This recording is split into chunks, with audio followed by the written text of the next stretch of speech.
Dealing with the aftermath of trauma is one of the hardest challenges you will have to face. You have to face the fact that you were abandoned, as the situation you endured took away your right to safety. The trauma blindsided you because when it happened, you had no way, as you had no idea how to prevent it from happening. You were unprepared as you were defenseless. Somehow you survived just by enduring. How you endured was to just let it happen. You were not given a choice. You didn't know how to choose differently. You were vulnerable and left without a hope, a clue, or a way out. You endured so that you could survive. Now, after the trauma has gone, you probably are still in survival mode, as your memories and feelings will not let you forget because of the atrocities that you endured. Why do you think you're in survival mode still? I understand you may want to get out and let go of the trauma, but you just can't. You may not know how to, as the burdens of trauma are deeply rooted within. Can you consider that maybe, just maybe, it is your inner child hanging on, not because they want to, but because they have to for you? Your inner child is rooted in pain, and it doesn't matter the age you were when you endured the trauma. The trauma took away your childlike nature, as trauma stole your birthright, your identity that has you playing with life instead of enduring it, because now you're at life's mercy. Can you consider with me, just for the moment, what if the reason why your inner child is hanging on to the fears trauma left behind, maybe it's because your inner child doesn't want you to feel what they have felt all along, but they're looking to you to give your inner child permission to let go. And although you may want to let go, you can't, because deep down, you too know the truth as to why you're hanging on, even still, after all these years. Let me ask you, why? Do you know the answer?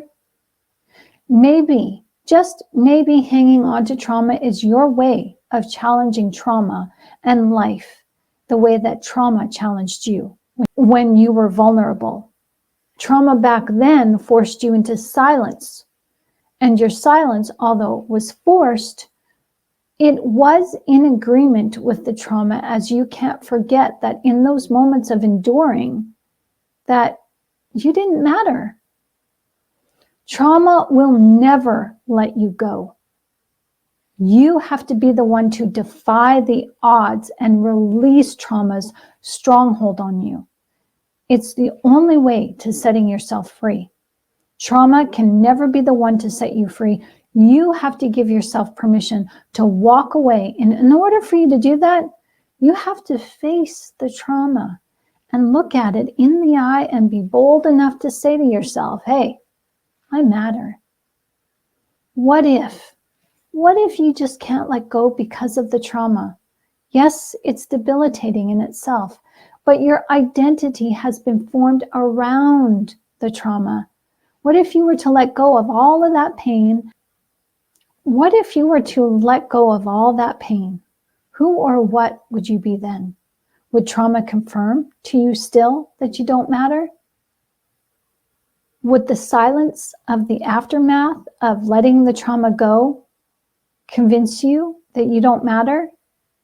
Is the reason why you cannot heal, is it because you refuse to let go of trauma, because trauma allows you to pursue the issue of you matter in your existence? See, trauma proves to you, not to the world, that you matter. With trauma gone, who will you become? Who are you if the trauma is no longer there? Who will you be if you send the trauma away? Will you still matter? When we feed the trauma with our emotions, trauma grows. It infects every place of our lives and takes hold in our body to form chronic illnesses and diseases. Trauma forces others to care about us and forces us to care about ourselves. But do we? Look around you. How many people care about you? How many people have helped you along your path in life? We have shelters, we have healthcare, we have home care, we have nurses, doctors, lawyers, police, teachers, personal defense lawyers, personal defense teachers. We have leaders to show us that we all matter in some way. And yet, the voice of trauma whispers, you don't matter. Now, trauma isn't saying this to us, it's repeating our voices back to us. But we convince ourselves we're hearing something different. We, in our feelings, choose depression over happiness, hopelessness over hope, chaos over peace, just to prove to ourselves, oh, that we matter. Our pain does matter, and we don't want it, but we need it, because without the pain in our lives to show that we endured something awful in a time when we were defenseless, in that time, oh, it seemed like we didn't matter, but we're going to convince ourselves and the world that, oh, now we do. The truth about trauma is that is where we learn skills. We learned to claw our way up out of that fetal position to stand tall, and yet in our standing tall, our inner child is hanging on for dear life, screaming back at us that we do matter, but we're not listening because we don't believe it. Because trauma actually traps us in a bond that is binding. Have you tried therapy? Oh, it's not working. Have you tried medication? Oh, that's not working either. Have you tried going on a retreat, taking up a hobby? Oh, those don't alleviate the pain either? Okay, so all your attempts, all other people's attempts to show you that you do matter, and still that little voice continues to say, I'm not worthy, I don't matter. That's your voice. That's on you. You are convinced you do not matter. Your trauma does not convince me that you do not matter. It shows me the opposite. What's it going to take to get you to see? It's your choice. And that choice has never been taken away from you. You either believe you matter or you believe you don't. So let me ask you, what are you still surviving from? Events or emotions? What are you still enduring? Events or emotions?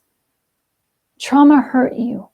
Trauma came at a time where you least expected. Trauma took away your innocence. Trauma took the wind out of your sails. Trauma took away the outlook you had about life. That life was good and fun and kind and carefree, and life was magnetic, and life was for you to enjoy. Trauma has convinced you that you now are at life's beck and call. You're at life's mercy, and that should never be. If you're at life's mercy, then you're under its shadow, and you're the light. Life was created for you. You are not under anyone's shadow. Now, trauma can lead you now to healing, as healing from your trauma can prove that you matter. Or you can let trauma lead you to hanging on to the pain to prove to yourself that you were wronged, and that in your pain, that convinces you that you do matter. Do you see this? How can I help you to see this? Because trauma has you lying to yourself.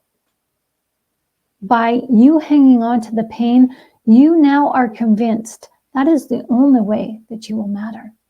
Through the pain is where your voice is, to shout out to the world, hey, I've been through something tragic and I hate this, but damn it, I matter. I am worthy of a good life. What about me? Now, if you let go of the trauma, maybe deep down you are scared that you won't be noticed. You can no longer say that mantra because your life will no longer hold importance.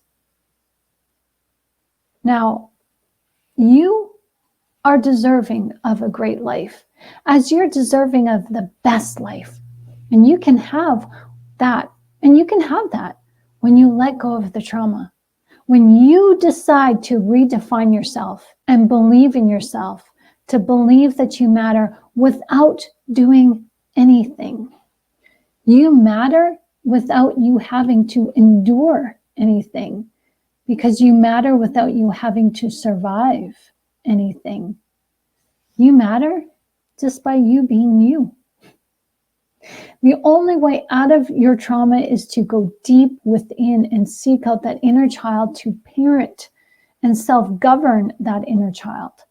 Discover the love you have for yourself that proves that you matter, because you have always mattered. You are your own hero of the story called life. As you being the hero, you do not answer to anyone. You don't owe anyone an explanation. You don't need to make your name great, and you don't need to surmount the inevitable odds. You only need to be, and being you as you are is magnificent. So begin letting go of your trauma by looking at it and seeing it for what it is. It's no longer serving you. It is your greatest hindrance in life, and now your task is to forgive it so you can forget and leave it behind. And how you do that is by understanding yourself in your trauma, all of your trauma, and look at yourself. Look at your weaknesses, your faults, your flaws, your good qualities, your bad qualities, without the filter of judgment. You did the best that you could with the skills and tools you had. And then you realize those who caused you trauma, well, they were just seeking the same things that you are. They wanted to convince anyone, more importantly themselves, that they mattered, because their pain convinced them that they didn't matter, and they took that out on you. They made you feel unimportant because they felt unimportant. They made you like them so you could see in them what they wanted you to see. They wanted to see in themselves what they couldn't see. Your trauma that they put on you made them feel important. Not in a right way. By forcing trauma upon you, they tried to take back control of their own lives, and it didn't work. So you learned a valuable lesson that putting trauma onto somebody else doesn't alleviate and take away your own pain. Trauma told you what not to do. And your trauma that they put on you gave them the feelings of importance that they needed, but it didn't help them. And when you gave them importance, as your trauma is still now giving them importance, all you're doing is devaluing yourself. You're diminishing yourself. And you, by your actions and your feelings and your negativity about yourself, are saying that you don't matter. And it's the ultimate gaslight, because you're gaslighting yourself. As your feelings and your actions are showing you that you don't matter, but yet you're shouting and doing everything you can to go against that grain. When you devalue yourself, you can't see your own importance. And your own importance is something bigger than you. You're seeking out your own individuality, but life is seeking you to become a part of something bigger and greater. As life needs your individuality to help you stand, yes, out amongst a crowd, but also that individuality helps you to come together as a working group, as working as one to create harmony and safety for the world. When you begin to value yourself, you begin to see that everyone has value. Everyone is great and holds equal amounts of importance, and you are included in that value. And when you realize that those who hurt you helped you to see something that was always meant to be, but it has never remained in society. We were always meant to see our greatness. not as individuated beings, but we were meant to see our greatness as a whole, complete, working community, loving one another so that we could love ourselves. Trauma ultimately brings us back to the place of unity, of oneness in community, only if we're willing to just look and listen. Now, I hope this video has helped you to see that you are valuable and trauma is only holding you back from reaching your full potential in life. You mattered and you survived. Now it's time for you to live. Your mattering does not come with the label of being a survivor. If you would like someone to talk with, please email me and let's chat. You can find my email in the description of this video. Please subscribe to this channel and like this video. If you are looking for self-help methods to get you started on the path to healing, check out my PDF books for you to enjoy at your own pace. I will provide a link to these books in the description of this video also. Thanks for watching. Until next time, go make this day great.